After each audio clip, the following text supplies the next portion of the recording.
You're listening to Radio Blah Blah with Jeff and Jeff. All right, here it is, Radio Blah Blah. I'm your host, Jeff Scott from New Brunswick, Canada, and joining me from Nova Scotia, Canada is... Jeff Gray, a.k.a. Cool Uncle Jeff. I got to keep it, Jeff. I'm sorry. You got to keep the Cool Uncle Jeff. I need a nickname. Well, we could come up with something. But I've got one. There was a guy in the Watching You page, and he thought that I sounded a bit like Jeff Bridges, so he wants to call me Jeff Lebowski. So I'm now the Big Lebowski. Okay, we could just call you Big. I've been known to be called Big before. We could call you Big Uncle Jeff. Big Uncle Jeff. No, the Big Lebowski. The Big Lebowski. Hey, dude, I got a drink going here. What's the drink?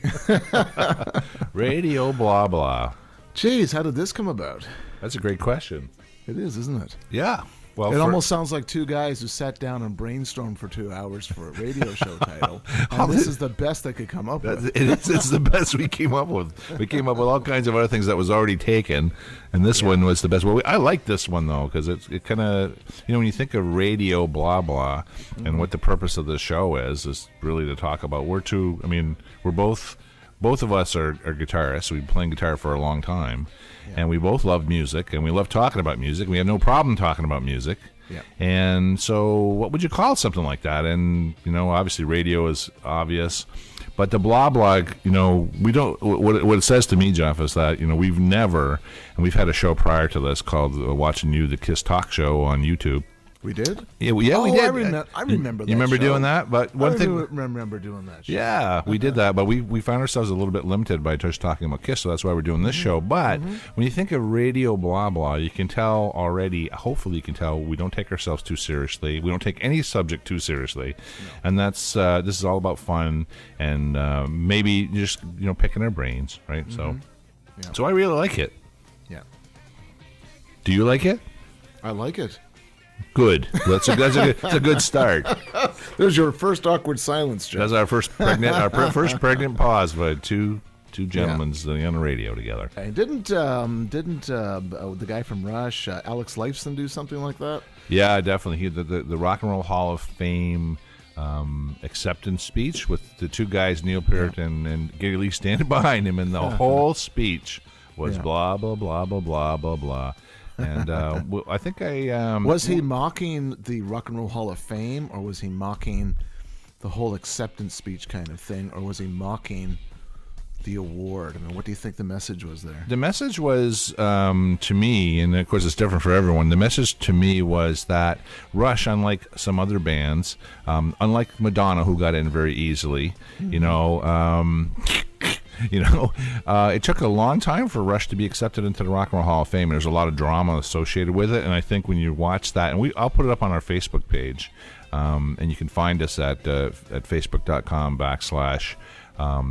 Radio Blah Blah Podcast. If you search us, you'll find us there, and we'll put some, so that's what I thought it was about, Jeff. It was more around just kind of, a little bit tongue-in-cheek, not taking themselves so seriously, but kind of making a little bit of fun, We know some other bands that had trouble getting in. Exactly. I mean, certainly a slap in the face to the Rock and Roll Hall of Fame. Oh, yeah. I mean, I think even Kiss were the same way. I mean, I don't think Kiss really cared whether they got into the Rock and Roll Hall of Fame. They certainly weren't taking them too serious. I heard Paul Stanley recently talking about that, and they just didn't feel they had to do everything the way Rock and Roll Hall of Fame said they had to do it, and they didn't really care. I mean, what's Rock and Roll Hall of Fame anyway? It's not like some kind of national organization. It's just some private thing that some baseball club owner bought out or something. They don't care about it. Nah. Well, there you go. I mean, so there you go. That's why Radio Blah Blah. Yeah. That's why we're talking about that. Do we have a topic for tonight? Let's get to the meat and potatoes of this. Well, we're both Canadian guitar players, and I'm sort of Canadian, so I'm American Canadian. But we've both been playing together, playing guitar a very, very long time, and we're both in Canada. And when we first started talking about the show, we started talking about the things that really matter to us, the things that we bring that are unique to. Why would someone want to listen to this show? Well, first, we're guitar players. We have a unique viewpoint on this, but Canadian rock music, Canadian music in general, has had a huge impact on both of us, hasn't it? Oh, for sure. Well, I mean, growing up in Canada, we got a lot of Canadian content on the radio. And, I think some of my most influential players as a kid, before I really got into some things like Kiss and AC/DC and Ted Nugent, I mean, these were Canadian guitar players and had a huge, huge influence on me as a guitar player. Yeah. So I think maybe we should kind of stay in the 70s and talk about some influential Canadian acts. And I think for those listeners that aren't Canadian, I think it'd be interesting just to I'd like to get their feedback, because I'm curious how these bands were perceived by the rest of the world, and if they were even known by the rest of the world. So if I talked about a band like BTO and the Randy Bachman, do non-Canadians know who Randy Bachman is? I mean, there's not a Canadian who doesn't know who Randy Bachman is.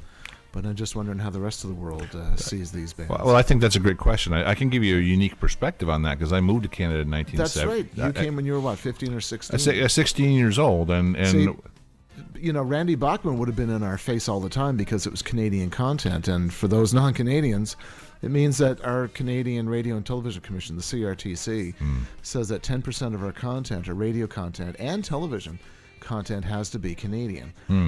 So that means, every hour you're going to get at least one or two Canadian artists, and there were really good Canadian artists back in those days, early 70s, mid 70s. So they certainly got a lot of airplay, and we certainly enjoyed hearing them. It's not like we turned on the radio and said, "Oh God, Canadian content, let's go find another channel." No, we loved our BTO. We loved our Guess Who and Burton Cummings. Well, it goes way beyond that, because when I first moved here, like I said, I moved when I was 16 years old. I started going to high school when I was 17. There's a whole slew of bands in Canada that the kids loved that I had no idea about. Now, I'll tell you that BTO, Bachman-Turner Overdrive, and certainly the Guess Who and Burton Cummings were very well known to me in Massachusetts. However, I can't recall if I knew they were Canadian or not. You know what I mean? Okay. So when I came here, though, I made a list, and I'm not going to go through it right now, but I made a list of all the sort of influential, hugely high-quality Canadian rock bands in the 1970s, how many there were. But the thing is would they have existed, without the CRTC? Would they have had the chance? Because they didn't have the money behind them. They didn't have the, They didn't have the distribution behind them like some of those American acts had. That's right. Do you know how we know? Do you know how we knew they were Canadian? No, how? Because they came to town. yeah. I suppose, eh? Everybody else stayed away. I mean, Kiss didn't come to town. I was talking to our friend Christine Vitale yesterday on Facebook, and she was talking about what was she watching? She was at some concert, and in New York. And she said her challenge was she had to go to this one concert, and then she had to leave. She was going to see about 40 minutes of it, and then she had to leave and run as a teenager to go see Kiss. And I said, wow, we didn't have those choices. I mean, we didn't get it at all, never mind having to make a decision on which one we were going to go to. That kind of reminds me of the Harvest Jazz and Blues Festival, sometime around 2001, 2002, just after I was married. My wife was performing in one tent, and Big Sugar was in the other tent, and I thought, Oh, I'd be torn on that one. What did you do? Yeah. Oh, I saw Big Sugar.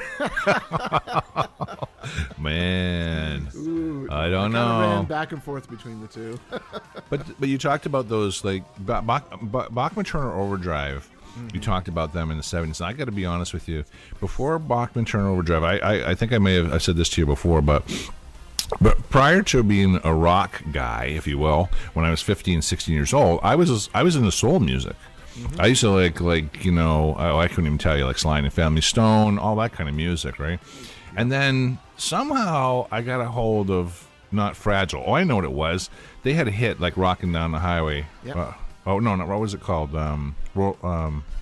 Let it roll down the highway. Yeah, that's Something right. like that, yeah. That's right. We said you couldn't sing on the show, right? Remember that? We said there was no singing. Oh, if I feel like singing, I'm going to sing. Okay. This is a radio show. But that song was being played. I'm kidding.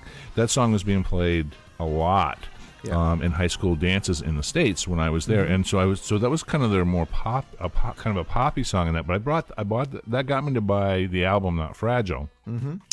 Took it home and cranked it on the stereo, and I will never forget, that was the moment, BTO, and that moment at the beginning of Not Fragile was the moment I became a rock fan, with that bass that kicks in by itself.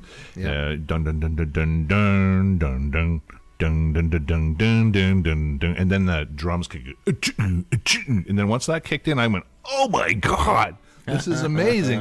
And and ever since that moment, Yeah. So I can thank I can thank BTO for that. Well, I'm going to relate a similar thing, but it's the Stampeders. Oh, yeah. Stampeders from Calgary, Alberta, named after the big, huge festival they have every summer called the Calgary Stampede. Right. They came to town, and I would have been about maybe 5 years old. 4 or 5, I'm not sure. And my father took me down to Memorial Stadium. My guess is they might have been doing some kind of a sound check or something in the afternoon. I mean, he certainly wouldn't have taken me to an evening concert at Memorial Stadium. Right. So my guess is they did some kind of a little afternoon matinee thing. I know it was in the afternoon. And these guys came out, and I'll never forget, Rich Dodson was wearing this cowboy hat and like a fur, some kind of a fur shoulder thing. It was very unique, and he had a double neck guitar. I always thought it was a double neck Gibson, but it wasn't. It was just a double neck 612 guitar. He built them, didn't he? Oh gosh, I don't know if he built. I think he did. I think he built his own guitars. Okay, but anyway. The sound that came from that, it was unbelievable. So that's what got me. It hooked me. I mean, just the volume and the sound of that guitar. Wow. And we were coming home, and we stopped into Zeller's or whatever. I mean, Stampeders were hot, and we're talking 70, 71. And we bought a couple of 45s. Which are probably 49 cents, and it had Runnin' Wild. Then came The White Man, and a couple of other Stampeder songs. But when we came home and put it on the stereo, my God, that electric guitar coming through those speakers. Yeah. That hooked me. You'd better believe that hooked me. Anyway, fast forward many decades.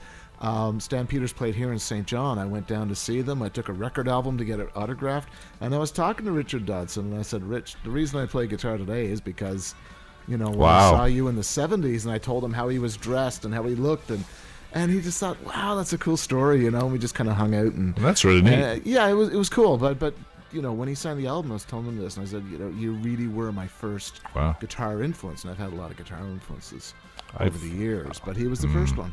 I've never actually met one of my own influences face to face. But, you mentioned earlier, the Stampeders was one of those bands that I had no knowledge of when I came to Canada. Yeah. And I actually never did get into them except for Wild Eyes. They have a song called Wild Eyes. That's the song I was trying to get. I had Runnin' Wild in my head, but Wild Eyes. That's got such an iconic guitar riff right off the top. But I remember thinking, I came here to Cool American, and all the kids were saying Stampeders this, Stampeders that, and I listened to them. Yeah, whatever. Yeah. I never did really get into them. But were they known down in Massachusetts? No, not at I can only speak for myself, but no, not at all. I was avid, I was into music quite a bit, and no, Stampeders is one of those bands. Same as April Wine. April Wine was another band that I came to Canada, and I had no idea they existed when I lived in Massachusetts. Not a clue. Not a clue. What about the Guess Who? Oh yeah, Guess Who. Okay. But again. See, that's funny. You've got these, to me, Guess Who and Stampeders and April Wine. No, in terms of Canadian rock, they're all about the same. Not in terms caliber. But from a U.S. perspective, they weren't. No, not at all. The Guess you got to think of it in terms of what was going on at the time, top 40 radio, and what was actually getting played on the radio. The Guess Who had a number of hits being played in all over the world, and April Wine was. If you go back and look at the charts, and Stampeders, they were largely domestic. And now, mind you, there's a lot of people that are aware of them, but they definitely didn't have that. You'd never heard. I think if you go back and Massachusetts radio, you never would have heard an April Wine song or a Stampeder song. All kinds of Guess Who, all kinds of Bachman-Turner Overdrive. But I think they were in a different league. I don't put them in the same league. Like they were. I mean, Guess Who was like they were up there with everybody. Anybody at the time. I find that funny because from a Canadian perspective, I don't see the Guess Who as being any bigger than April Wine. Oh, way bigger. Way bigger. Wow, that's interesting. Okay. Yeah. Definitely way bigger. And but like I said, now there was a band that I learned to love when I came to Canada, which was April Wine. That originally came from Miles Goodwin was one of the original band members. He's actually from Woodstock, New Brunswick. That's where his original hometown was from. That I did not know. And of course, the band has always been based in Atlantic Canada. And in terms of a lot of people, I mean, go listen to April Wine if you haven't heard them. so many good tracks to listen to there. But they played a lot of. I mean, they, like you said, they were a Canadian band because they played. I saw them at the Yarmouth rink in the dirt. There was a dirt floor, and who was the opening? Oh, I have to think about who the opening act. Richie Oakley. Who? I know. He's just a local. He was like a local guitar hero in Atlantic Canada. The only song I remember him playing was he did a cover of "Cat Scratch Fever" by Ted Nugent. Okay. At this concert, but I remember April Wine were getting pretty big at that time. Sign of the Gypsy Queen. Those songs were starting to get some. Later, they got some airplay. Right? Yeah. Actually, that was after I moved to Canada when they started to get some airplay in the States, I think. Okay, yeah. They were, we used to get these K-Tel records. Mom and Dad weren't music collectors at all. Audiophiles they weren't. But, every now and again, these K-Tel records would come up and say, well, look, you can get, 25 big hits for $3.99, which is better than buying, 25 records by 25 artists. So we would buy these K-Tel records, and it had an awful lot of Canadian content on it. In fact, one of the albums was called Canadian Mint. Oh, yeah. It just had a whole bunch of Canadian quarters. The front cover was just pictures of Canadian quarters. And, the whole thing was Canadian content. So it had a lot of April Wine. It had a lot of BTO. It had a lot of Guess Who and Stan Peters. And, I remember April Wine way back, even in the early 70s. Can't even think of some of the songs they had back then. They had almost a huge big comeback in the 80s as well, which we might touch on in another show. But in the early 70s, they were there. Well, the video age actually helped them quite a bit. You started seeing some of their videos in the 80s, like you said, but in the 70s they were really a grassroots Canadian band. Lots of good content, really good albums, and some of their songs were a little bubblegummy, but then it has these really cool rock songs. Like if you're a rock aficionado, go listen to Weeping Widow. That's the ones I was trying to sound flattered by that 80s content, but I'm trying to think of their. Go listen to Ooh What a Night. Oh, What a Night, yeah, that's the 70s. Ooh What a Night. Yeah. That's 70s stuff. Drop Your Guns. So much cool content. But 1971 could have been a lady. There you go. That's the classic one. Bad Side of the Moon. Bad Side of the Moon. Yeah. And I realized that Miles didn't always sing lead vocals. Because he doesn't sing lead vocals on Bad Side of the Moon. And Jim Clench, who used to be was one. I don't know if he was the original bass player, but he was the guy who sang on Ooh What a Night. That gritty. He has that gritty high voice. But Miles tended to sing the songs that sounded more poppy. Yeah. I like Tonight Is a Wonderful Time to Fall in Love. Yeah, see, that's your wonderful. Grab your girlfriend at the high school dance. 70s love rock. Grope. That's what and Roller. Coming into the end of the 70s, 1979. I picked up a K-Tel record that had a lot of cool stuff on it. By then, Cheap Trick was starting to make appearances. It had a Kiss track on it. Okay. And Roller by April Wine, to me, that rocked out much, much better than anything that Cheap Trick and Kiss had on that record. Well, they started to, at that point, they had gone to a 3-guitar player lineup. And you can hear that in the solo of Roller. Yeah. You'll hear that. You'll hear that 3-part guitar coming in because they're all just trading off. It's almost like a scale that they're playing. Yeah, I was fortunate enough to, like I said, that's the rendition. That was the group that I saw, the 3 guitar players with Brian Greenway, and I can't remember who the other guy is. He was in the band a long time. The other guy. And I saw them at the Imperial Theater probably, 4, 5, 6 years ago. And they're always in St. John. And I say, well, I won't go. I'll just see them next time. I thought, there's going to come a point in time when I won't be able to see them. Yeah. So I had a ticket. And usually they just play the 3 Mile, which is just a bar. Yeah. But they were playing the Imperial Theater. So I went on down. It's a nice, it's a theater where you'd sit in seats and watch plays and musicals and stuff. So anyway, it's kind of hard to sit there during a rock band, because you want to get up and move. But I was so disappointed they didn't play Roller. They hit everything else. And Roller was that one song I wanted to hear, and they didn't do it. It gets covered by everybody else. Yeah. But they did do Oh What a Night, and they did do Rock and Roll's a Vicious Game, and You Could Have Been a Lady, and I'm on Fire for You Baby. That's the one I remember on one of these K-Tel records.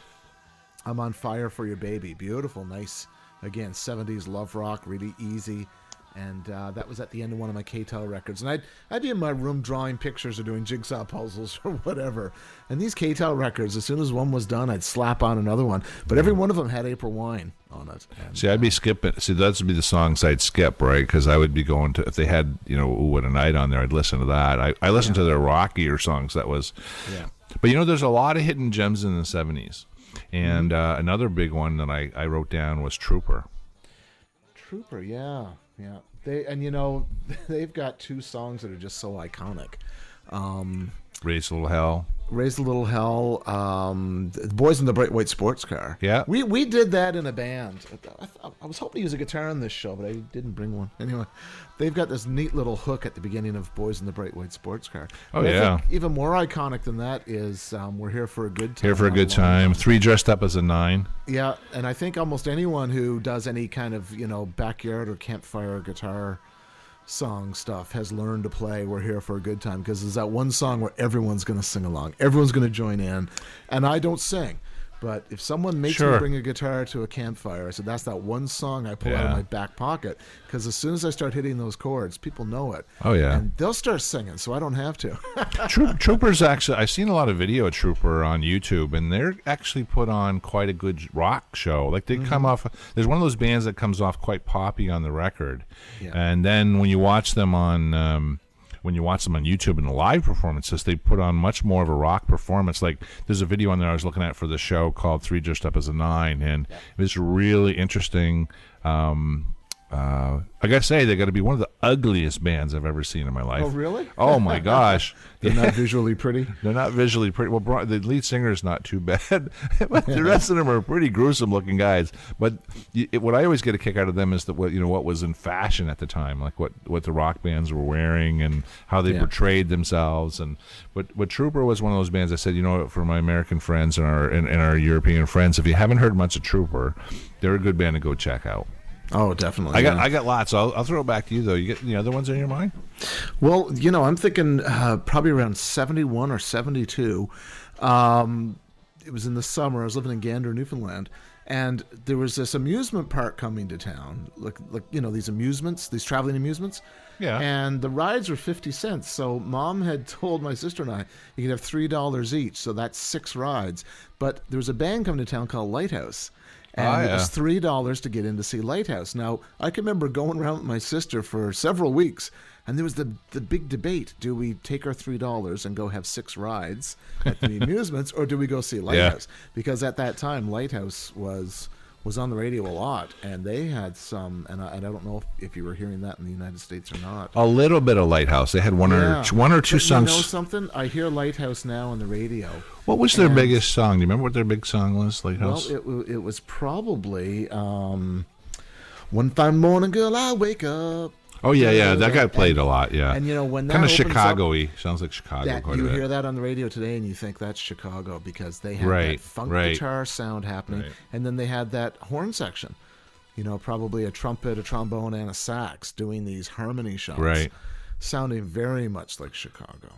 I'm realizing as you're talking about this that I tended to be drawn, when I looked at the Canadian music I listened to, I tend to be drawn to the stuff in the later 70s, because that's when I was learning to play guitar. Mm-hmm. And so I tend to be drawn to those bands, all those bands I wrote down. Lighthouse was like before I came to Canada. Mm-hmm. And it was more, like you said, it was more diverse. It wasn't as rocky. It was more like Chicago-y, right? More poppy horns. See, we didn't know it at the time, because I don't think I'd even heard Chicago. Right. But that comes on the retro station now, and as soon as it comes in, it's like, my God, it's so obvious you're trying to get that Chicago sound. Yeah. I think, but that was pretty typical of the time too. Like I said, the sounds in Canada and elsewhere in the early 70s were quite different from the late 70s. Mm-hmm. So when I looked at the bands that I was picking up on, was like bands like, huge influence on me in the late 70s was Max Webster. Yeah. I don't know, were you much into Webster at all? No, not at all. Between me and my friends, we didn't mention Max Webster at all. In fact, we probably didn't even know about Kim Mitchell until he became Kim Mitchell on his own. But we were so, to us, April Wine and Trooper and Helix and some other Canadian bands were so much bigger, and I mean, you know, we didn't have the same kind of radio. We didn't have the same kind of video exposure that people would have today. I mean, you know, we didn't have much music. We didn't have YouTube. Right. We only knew what kids were buying. So if my friend had 3 April Wine albums and no Max Webster records, then, you know, then I'm more likely to go out and buy an April Wine record as opposed to a Max Webster. Well, Max Webster was pretty eclectic and pretty quirky, amazing. Band. Like you mentioned, like Kim Mitchell, who came to more fame on his own, really, as a solo artist. You know, Gopher Soda and Patio Lanterns and all those kind of things, as a solo artist. But a friend of mine, the guy I grew up with in high school, and he was the bass player of my first band.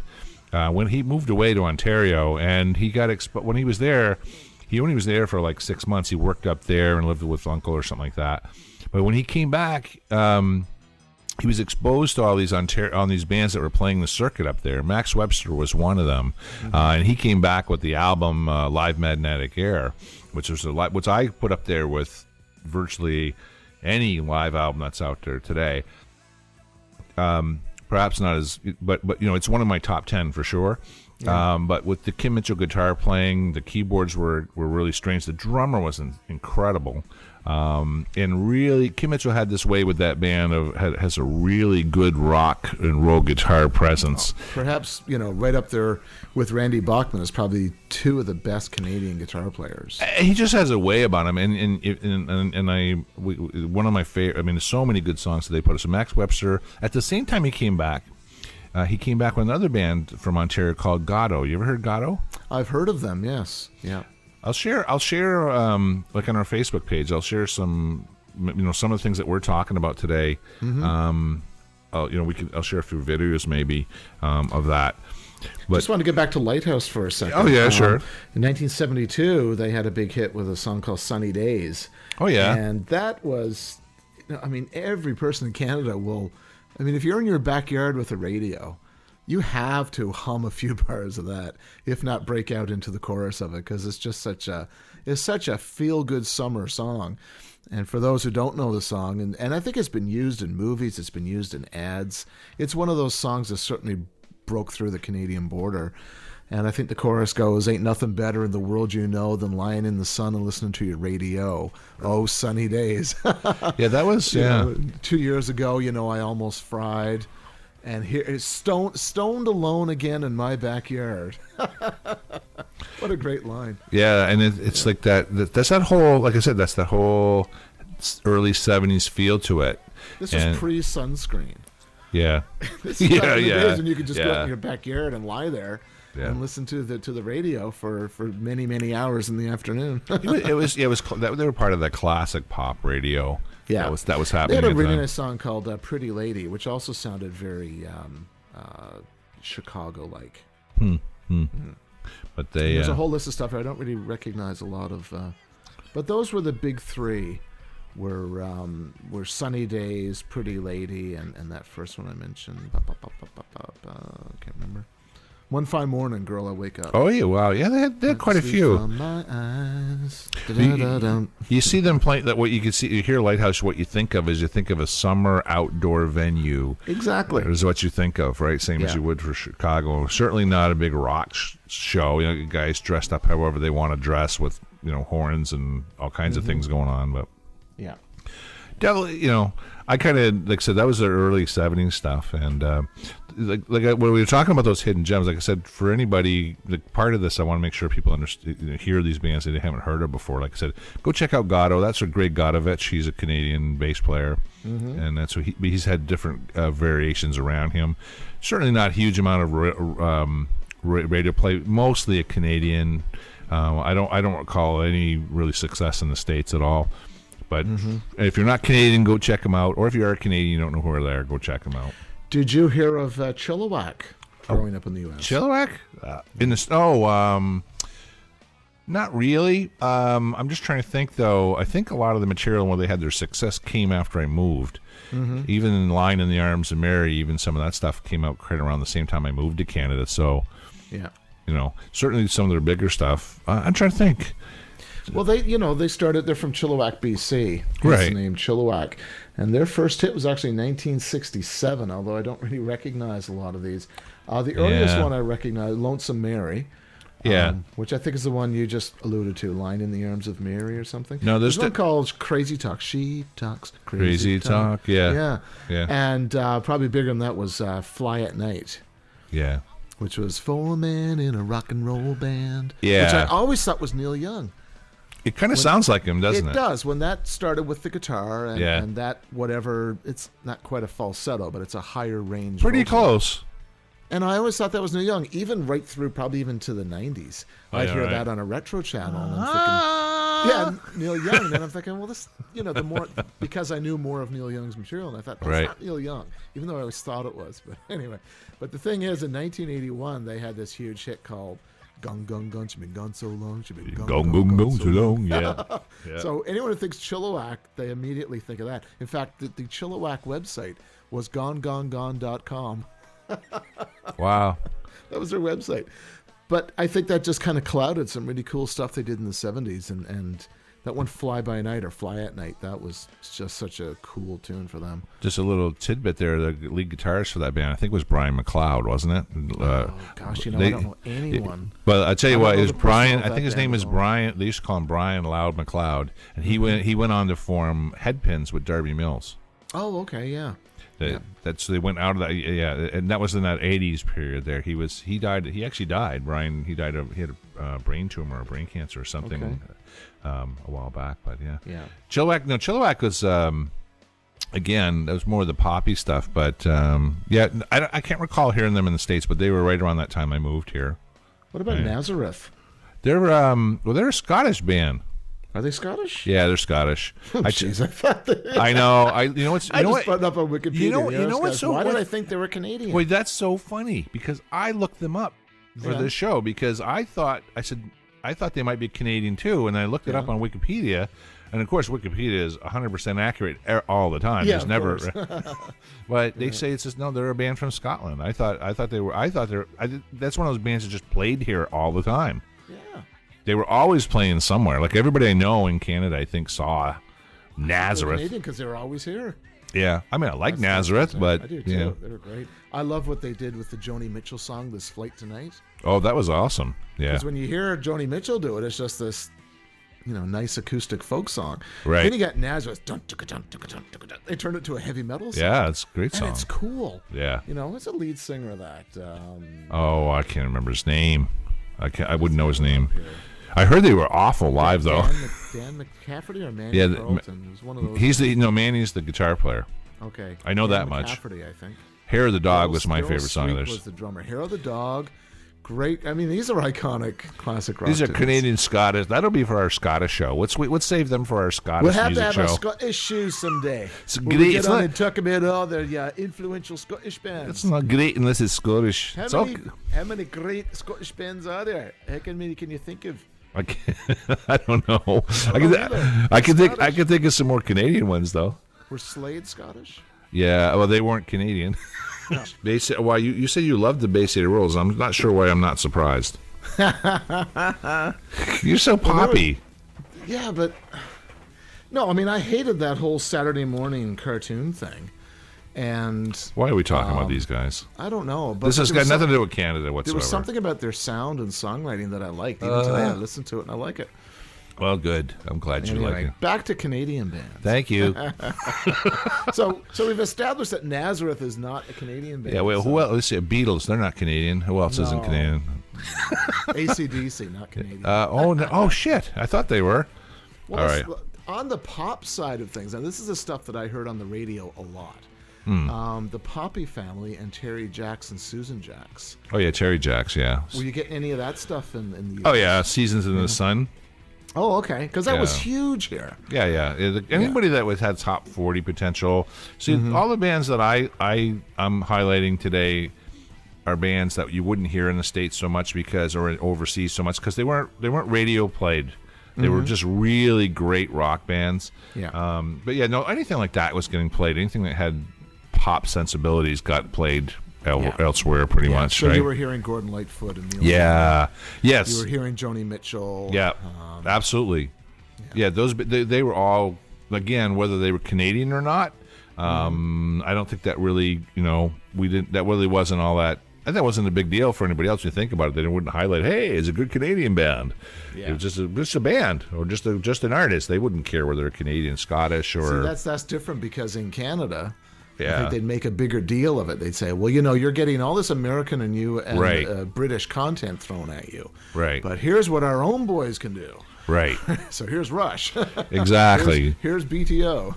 Exactly. And I think they made a bigger deal of the fact that I know I do.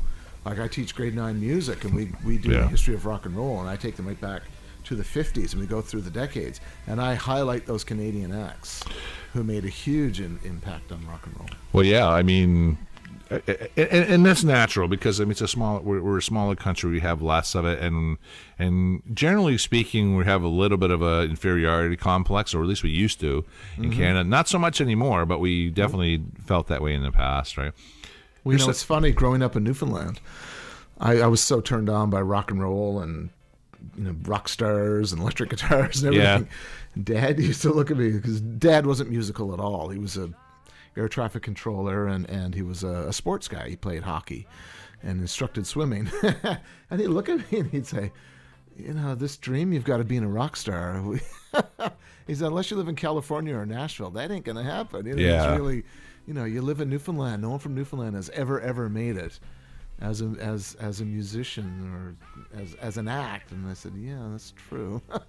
Yeah. Eventually they would, but yeah. Well, I like I said, when I started looking back at the bands, we haven't talked about the big bands in the '70s like Rush and Triumph. Those bands were everywhere.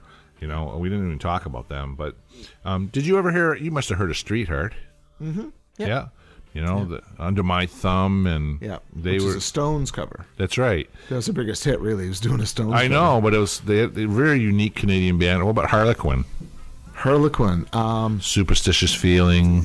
Were they the ones that did Thinking of You? Da, da, da, da. No. No? This time round. Oh, maybe. I don't know. Yeah, that was Harlequin. Oh, it could have been. Yeah, it could have been, actually. 'Cause I've been thinking of you. Yeah, that's a great song. But Harlequin broke up because of Loverboy. Really? Yeah, well, the lead guitar player for Harlequin. I hated Well, what happened in the early 80s, right? When Harlequin was the 70s band, like I said, Superstitious Feeling. Mm-hmm. There's a few other songs. Go check them out. They're Canadian, but the lead guitar player, Paul Dean, I think his name was. Yeah. He's the he guy. was a Loverboy. Yeah. That's right. He came over he was recruited by Loverboy. Like Loverboy is essentially a Canadian rock band boy band. Mm-hmm. In the 80s, that was put together. I think what's his face put them together. The big Bruce Allen, I think. Mm-hmm. I think he was involved in that. And but Harlequin was quite well known to Canadians for sure. And I don't know in the States if they know him so well, right? What about? I mean, they weren't. I'd heard the name and I'd heard one or two songs, but I don't think they were big. I don't know. I just don't remember much about them. They certainly weren't April Wine. I couldn't imagine. I actually, when I started doing this, I really forgot how many great Canadian bands there were that I listened to that drove me as a guitar player. Prism. Mm-hmm. Prism. Yeah. Oh my God. Yeah, Young and Restless. Yeah. Jeez. Spaceship Superstar. Yeah. But the one that we used to, my first band, Jeff, called Clive. That's because that was the bass player's last name. Okay. Clive Live. Clive Live. We were awful, but it was our first band. What do you want, right? And we used to play a song by Prism called "Take Me to the Captain."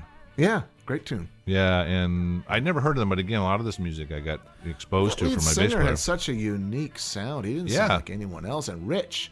Yeah, very, very rich, big voice, and trying to think who to compare him to, but he didn't sound like anyone. Kind of European sounding, you know what I mean? Almost like they were very professional. They were from BC as well. Yeah. Now here's one. Here's an interesting little bit. Yeah. Bands I thought when we talked about Nazareth, bands I thought were Canadian and turned out not to be Canadian. Toto. I thought Toto was Canadian. Oh, really? I don't know why. I don't know why you did either. I thought they were Canadian. And here's another one. You'll laugh at the Red Hot Chili Peppers. You thought they were Canadian? I did. I thought they were Canadian. I don't know why. How do you think they're? Know. I mean, there's Southern California, and there's Southern California gets. California, but to the point that, Grwee now. I do that all the time. That's pretty good. But they're gonna stick it in you. Grwee now. What you got to do? Got the poopy on your shoe now. I got to do that tongue thing. Like, That's great. It's great. That's the same. They're Scottish. That's what they are. Chili peppers are actually Scottish. No, I remember I was teaching one time, and we were talking about the music. I don't know, some awards. Yeah. I don't know, because they're segregated anyway. Right. Canadian Music Awards, which are the Junos, or I don't know, the American Music Awards. They had won an award. Chili Peppers won an award for something. And I said, and a Canadian band. And I remember saying this to my class, and I thought, how many students were sitting there thinking, what a friggin' shithead. He doesn't even know that they're American. He probably likes the Bay City Rollers. What does he know about music? They're Scottish. Yeah, so Nazareth and Toto and Chili Peppers. Wow. Great non-Canadian bands. Yeah, absolutely, but I it's funny. I can't think of any bands I thought were. Oh, well, Nazareth, like I said, that was the one band I thought was Canadian. Okay, for some they reason. got you too. See? Oh yeah, that's what I said. I looked them up because I was going to making a list, right? Okay, here's a Canadian band. That's not a band, but it's Canadian. I didn't want to leave her off the list. Do you know who I'm going to talk about? Lee Aaron. Yeah, Metal Queen. Metal Queen. But that was in the 80s when she did Metal Queen. You know what? I kind of like the change in direction that she took. From what she was doing before? Well, when she was Metal Queen, and we're talking 80s here. Yeah. But, her front cover was, she almost looked like Xena Warrior Princess. Yeah. She had like the sword and the sandals. Yeah. And the furs. Yeah. And the whole thing looked like. What's the problem with that? I don't know. And she was on even the song Metal Queen. I love that song. I didn't like it. It worked for me. It didn't work for me at all. I would have bowed later down. on in the early 90s when she just became more pop rock, it was more like hard rock. Yeah, we're only human. I'm digging Lee Aaron so much more. Oh, now, when she did with this, it's not so much a change in style, but just departure from being the metal queen. Body rock. When late night, that's what her album was. What You Do to My Body.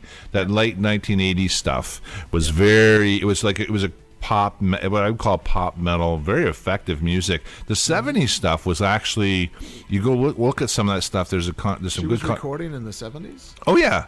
Oh yeah. Oh, I saw her. The first time I saw her, I was living in Yarmouth. I was still in high school, and she was playing on TV, like City TV, or Frank Soda and Lee Aaron. Frank Soda is another Soda. Frank Soda, yeah. Okay. And it was like a split show. Like City TV had her on, and she came out in these little tiny shorts and a halter top and jumped around the stage, but could sing like crazy. And she's amazing. But rock, and like you said, Metal Queen came out, and then late '80s, the body rock stuff just took right off. I mean, Rock I so Candy. much liked her material after that Metal Queen image was abandoned. Wow, I was like, how can you not like that at 20 years old or 21 years old? I mean, what's wrong with that? What was wrong with it? Oh, jeez. I'd say what was wrong with it, but I'd sound totally sexist. Sexy. What's wrong with being sexy? What's wrong with being sexy? There's a fine line between being sexist and being sexy. I don't know. To me, if you're going to be a female singer, I wanted it to be more like Heart. And she was trying to be more like, almost like, God, I don't know. But that's who she was. It was almost like, who was that character that Schwarzenegger used to do? Oh, that Schwarzenegger used to do? Yeah, this whole sword and sandals kind of thing. Oh, Conan. She was like a female version of Conan the Barbarian, and I thought that doesn't work for me. Like, you can be a hard rocking girl, but you could do the Ann Wilson thing, and it would still. It was for me. I don't know. I guess I just saw it as being stupid. It was and I never bothered to buy it, but I certainly heard the song Metal It seemed Queen, to be at the time. It was around that same time. There was a lot of this sort of mystical stuff going on, like fantasy. prior to that, she was just a rock chick. You know what I mean? Like she came out. She definitely flaunted. I saw a show from her in 1980, and she's doing wardrobe changes behind a curtain that everybody can see, like a silhouette of her doing wardrobe changes, and very suggestive silhouettes. But then she comes out and rocks it like crazy. I saw Lee Aaron twice. One time was in St. John's, Newfoundland. It was part of a big Canada Day festival. Yeah. That was the same stage that Spinal Tap played on. Okay. And she came out and she was wearing a pair of very, very tight spandex and a bikini top. That's required. Yeah. Yeah. And a bikini top or a black bra. That's what she wore coming out on stage.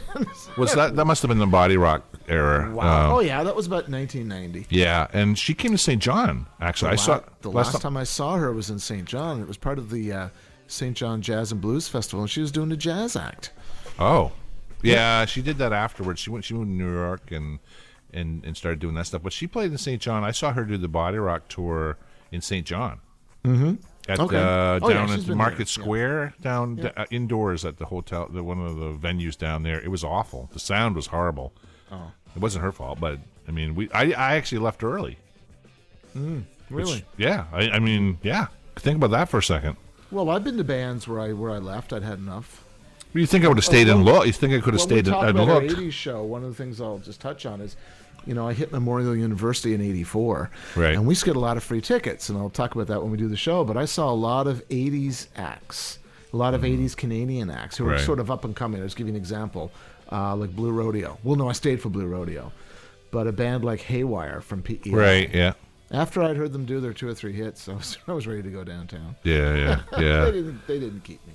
Well, some other names that were like late 70s, Rough Trade had some play, with Carol Pope. High School Confidential. But they didn't have a lot of hits. They just had a few. I didn't like that at all. I actually did like that. You and I would have been, well, given our relative sizes, we probably would have been beating each other up when we were growing up by the sounds of things, because we wouldn't have got along at all. No. Another name that came up was Teenage Head. I was never big into them in the 70s. There was another band A friend of mine had a Teenage Head album, and I just laughed when I heard the name of the band. Yeah, I know it's kind of different in the Teenage Head, but he played some for me, and I liked it. It was punk. I never really listened to a whole lot of punk, and I thought that's really, really cool. Yeah. What was that other Canadian punk band? Can't think. But they did a cover of "Taking Care of Business." Oh yeah. I can see them. Them playing like a scrap game of hockey. Yeah, the shit out of each other on the ice, and it was a great video. I can see what it. What are they called? Anyway. Oh man, I can see it. Anybody who's listening to the show to go on the Facebook page and send us a note on that. Actually weigh in on all this stuff. Be curious to see what everyone has to say. Oh yeah, because I'm, a lot of our listeners are non-Canadians. Yeah. I'm just curious to hear what they were hearing. Yeah, for sure. Back in the 70s, how much Canadian content were they getting? I've learned something from this. I realized that you were getting Guess Who, but you weren't getting April Wine, and that surprises me.